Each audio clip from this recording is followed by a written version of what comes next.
Shalom, selamat pagi Bapak Ibu Saudara-saudara yang dikasihi oleh Tuhan. Salam sejahtera untuk kita semua. Jumpa lagi kita di pagi hari ini dalam acara Renungan Pagi. Karena itu sebelum kita memulai semua aktivitas kita yang berlangsung, baiklah kita menyempatkan waktu kita untuk beribadah kepada Tuhan. Sebelum kita membaca firman-Nya, kita akan bersatu di dalam doa. Mari kita berdoa. Izinkanlah kami datang kepadamu ya Tuhan. Di pagi hari ini, kami bersyukur bahwa penyertaan Tuhan melindungi kami dan menjaga kami di sepanjang malam. Hingga kami ada di pagi hari ini, karena anugerah dan kasih Tuhan. Sebelum kami memulai segala sesuatu, izinkanlah firman-Mu yang mendasari semua aktivitas kami. Biarlah firman Tuhan memberikan kekuatan kemampuan kepada kami, terlebih hikmat daripada Tuhan yang akan mengantar kami untuk beraktivitas. Di dalam nama Yesus, kami berdoa dan menyambut firman-Mu. Amin. Firman Tuhan di pagi hari ini saya mengambilnya di dalam Perjanjian Baru, yaitu surat Paulus kepada jemaat di Efesus.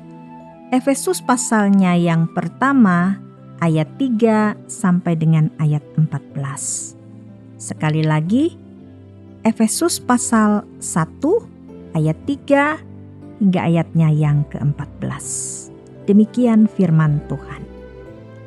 Kekayaan orang-orang yang terpilih.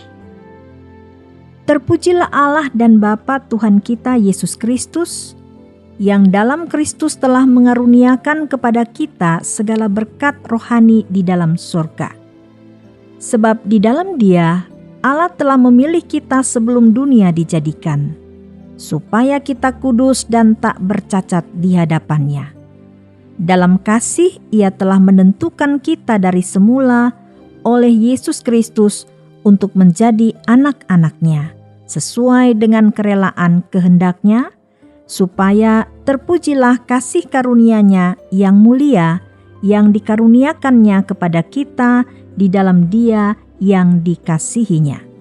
Sebab di dalam Dia dan oleh darah-Nya kita beroleh penebusan, yaitu pengampunan dosa menurut kekayaan kasih karunia-Nya yang dilimpahkan-Nya kepada kita dalam segala hikmat dan pengertian.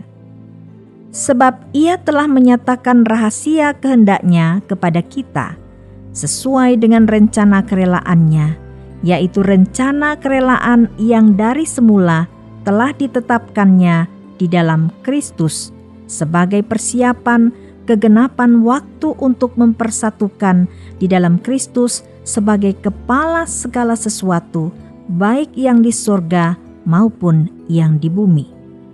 Aku katakan di dalam Kristus, karena di dalam Dialah kami mendapat bagian yang dijanjikan. Kami yang dari semula ditentukan untuk menerima bagian itu sesuai dengan maksud Allah yang di dalam segala sesuatu bekerja menurut keputusan kehendak-Nya, supaya kami yang sebelumnya telah menaruh harapan pada Kristus boleh menjadi puji-pujian bagi kemuliaan-Nya. Di dalam Dia kamu juga, karena kamu telah mendengar firman kebenaran, yaitu Injil keselamatanmu. Di dalam Dia kamu juga, ketika kamu percaya, dimateraikan dengan Roh Kudus yang dijanjikan-Nya itu. Dan Roh Kudus itu adalah jaminan bagian kita sampai kita memperoleh seluruhnya, yaitu penebusan yang menjadikan kita milik Allah untuk memuji kemuliaan-Nya. Demikian firman Tuhan, terpujilah nama Tuhan. Bapak, Ibu, saudara-saudara yang kekasih dan yang diberkati oleh Tuhan kita Yesus Kristus. Menurut Bapak Ibu, apa yang dimaksud dengan kekayaan? Pada umumnya, kita pasti berpikir kekayaan itu soal uang, atau kekayaan itu soal harta benda. Apa saja kira-kira, seperti mobil, tanah, dan lain-lainnya.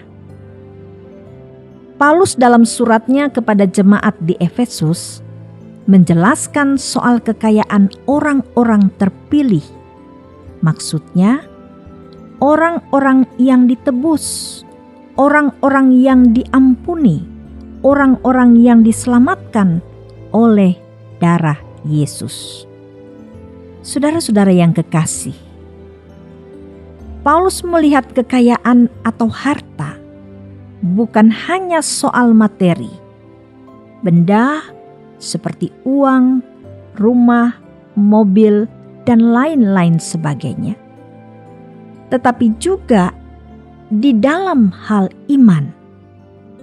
Sebab itu menurut Paulus, memiliki Kristus berarti memiliki kekayaan, berarti memiliki harta yang besar. Mengapa demikian?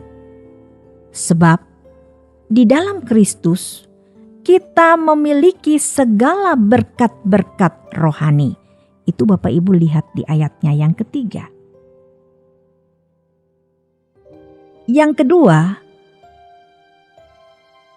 sebab di dalam Kristus kita ditentukan menjadi anak-anaknya.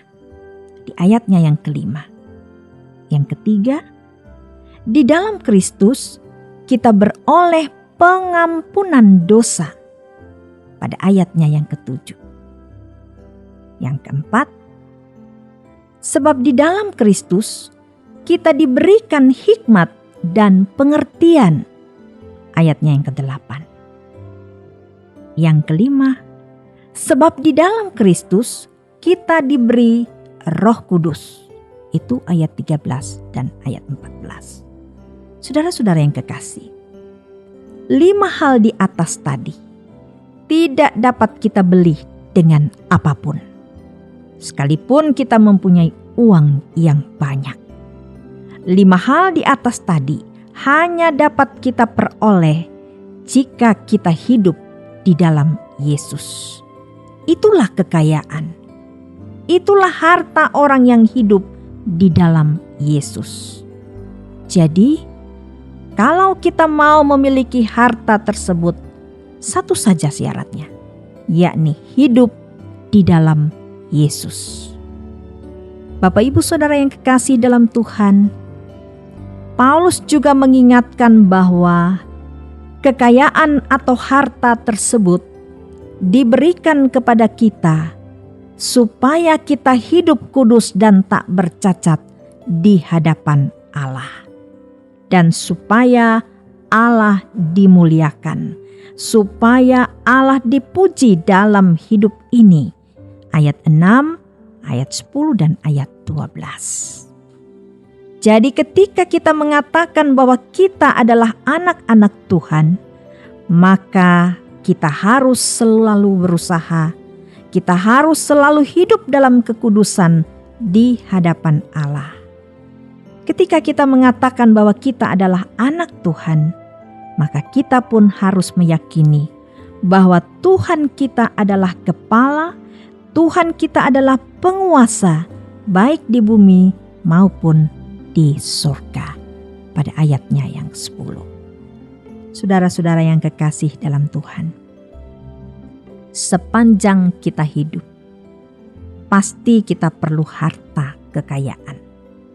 Entah itu uang, entah itu tempat tinggal, dan lain-lain sebagainya, yang terus kita cari dalam hidup ini. Tetapi janganlah kita lupa bahwa Allah telah memberikan Yesus untuk sebuah kekayaan rohani kepada kita, supaya hidup kita adalah hidup yang memuliakan Allah. Jadi, jika kita tidak memuliakan Allah, berarti kita menyangkal, menolak kekayaan yang diberikan kepada kita. Sebab itu, berusahalah selalu agar hidup kita adalah hidup yang memuliakan Tuhan. Tuhan yang punya firman memberkati kita semua. Amin. Bapak, Ibu, Saudara yang kekasih, marilah kita berdoa. Terima kasih Tuhan, kami telah mendengarkan firman-Mu yang terus mengajarkan kepada kami untuk memiliki Kristus di dalam kehidupan ini. Kekayaan terbesar dalam hidup ini, ketika kami memiliki Engkau di dalam hidup kami sungguh-sungguh, dalam kesetiaan dan ketaatan kami untuk melakukan apa yang Engkau kehendaki. Sebab itu adalah kekayaan terbesar ketika Kristus hadir dalam hidup kami. Kristus berpengaruh di dalam kehidupan kami dan menuntun kami lewat teladan-teladan yang telah Engkau lakukan. Terima kasih Tuhan, Engkau mau menyempurnakan firman-Mu dalam hidup yang kami jalani. Ajar kami untuk terus melakukan tindakan kebaikan, tindakan kasih untuk semakin mengasihi Tuhan di dalam kehidupan kami masing-masing. Sempurnakanlah firman-Mu. Biarlah kesempurnaan firman-Mu terus menjadi nyata dalam karya hidup dan kerja kami. Ini doa kami. Terpujilah nama-Mu Yesus, Tuhan dan Juru Selamat kami. Amin. Bapak, Ibu, Saudara yang kekasih dalam Tuhan, demikianlah renungan pagi di saat ini. Kiranya Tuhan memberkati kita semua. Shalom.